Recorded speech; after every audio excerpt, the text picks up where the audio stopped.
هعمل معاكم النهارده بقى عجينه الميني بيتزا، بجد خطيره. شويه تركات بسيطه كده هتطلعها معاكم هشه كده وطعمها يجنن. اول حاجه معايا كيلو من الدقيق، عليه باكت كده كامل من الخميره الفوريه او معلقه كبيره، ورشه من الملح، وثلاث معالق من السكر، ومعلقه كبيره من الزعتر بيخلي برضو طعمها حلو قوي وشكلها كمان حلو. وهنزل بقى ب3 معالق من اللبن البودر هنا بقى بيوحد لي اللون بتاع العجينه، فبحب قوي اضيفه. لو حابين تشيلوه مفيش اي مشكله. معايا بقى علبه كبيره من الزبادي، لازم تكون بدرجه حراره المطبخ.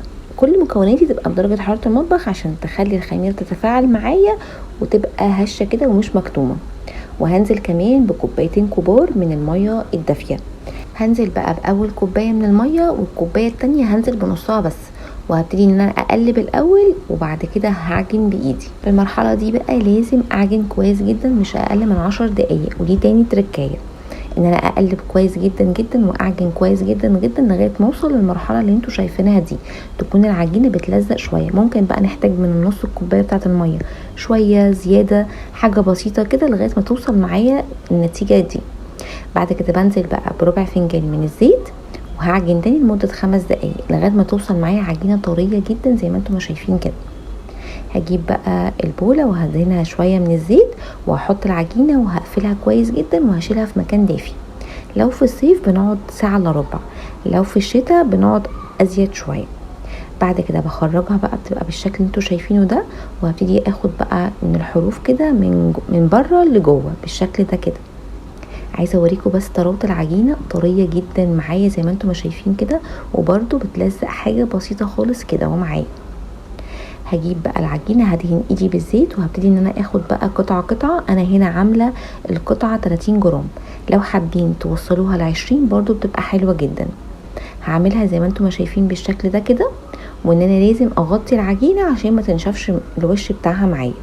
باي اداه عندي بقى، كوبايه او طبق صغير، اهم حاجه ان هو انزله في نص العجينه كده لغايه ما يعمل لي حروف بسيطه من على الجنب، وانا بايدي كده هحاول ان انا اظبط الحروف بالشكل ده. وتاني حاجه ناخد بالنا ان العجينه اللي انتوا شايفينها دي او القطعه دي بتزيد حجمها تاني بعد ما بتخمر تاني، يعني هي بتخمر تاني وبتزيد حجمها، ولما بتخش الفرن بتزيد حجمها تاني، فلازم يبقى سايبين مسافات كده. والاداه اللي انا بعمل بيها بحطها في الدقيق كده عشان ما تخليش العجينه تلزق في الكوبايه او في الطبق. بعد كده بقى بفرغها كده بالشوكه علشان الجزء اللي في النص ده ما يرتفعش معايا وما اجيش بقى جنب الحروف خالص. وابتدي ان انا احط بقى صلصه البيتزا. صلصه البيتزا هنا انا عاملاها في البيت، احلى صلصه بيتزا هتعملوها في البيت. بجيب الطماطم وبحط عليها فلفل حامي، وبحط عليها فصين من الثوم وبصلايه ومعلقه من الزعتر ومعلقه من السكر، وبخليهم يغلوا على النار كويس جدا جدا. بعد كده بضربهم في الخلاط وبصفيهم من اي قشر او اي حاجه فيهم، وبعد كده بحطهم على النار تاني لغايه ما يتسبكوا، يبقى كده معايا صلصه البيتزا جاهزه معايا. بحط بقى الحشوه بتاعتي، اي حشوه عندكم. انا هنا كان معايا سوسيس مدخن، قطعته كده بالشكل اللي انتوا شايفينه ده ورصيته. ممكن طبعا تحطوا بقى فراخ، اي حاجه تكون مستويه، فراخ، تونه، اي حاجه متوفره عندكم بتحطوها. بس اهم حاجه ما تستغنوش لا عن الزيتون والفلفل، واي بقى حاجه تحطوها معاها بعد كده. ده تاني سوق طبعا. عايزه اقول لكم ان كيلو الدقيق عمل معايا 5 سوجات من اللي انتوا شايفينها دول. وطبعا لو قللتوا في حجم البيتزا طبعا هتزود معاكم العدد. اعملوها، انا عاملاها هنا 30، ممكن تعملوها 20 بتبقى مناسبه جدا برضو. التركية بقى المهمة هنا ان احنا لازم نغطي عليها تاني ونسيبها لمدة 15 دقيقة عشان لازم تختمر تاني، علشان تدينا كده عجينة هشة كده وطرية وطعمها خطير. فما نستغناش عن الخطوة ان احنا نسيبها تتخمر تاني.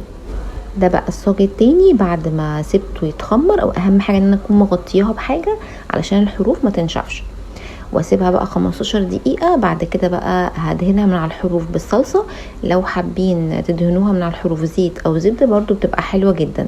هدخلها بقى على فرن درجة حرارة 200 يكون شغال من قبلها ب10 دقايق او بربع ساعة. لازم يكون فرن ساخن كويس جدا. بدخلها بقى بتقعد معايا من 10 ل 12 دقيقة، وبتخرج معايا بقى كده خطيرة ومش قادرة اقول لكم على ريحتها وجمالها. وعلشان الجبنة تمط معايا بالشكل ده لازم ما تكونش متلجة، وتكون خارجة من التلاجة كده قبلها بنص ساعة. عملت من نفس العجينه البيتزا اللي انتوا شايفينها دي، بجد خطيره. جربوها بقى وقولوا لي ايه رايكم، وبالف هنا. ولو عجبكم الفيديو لايك وسبسكرايب، وان شاء الله نتقابل في فيديو جديد.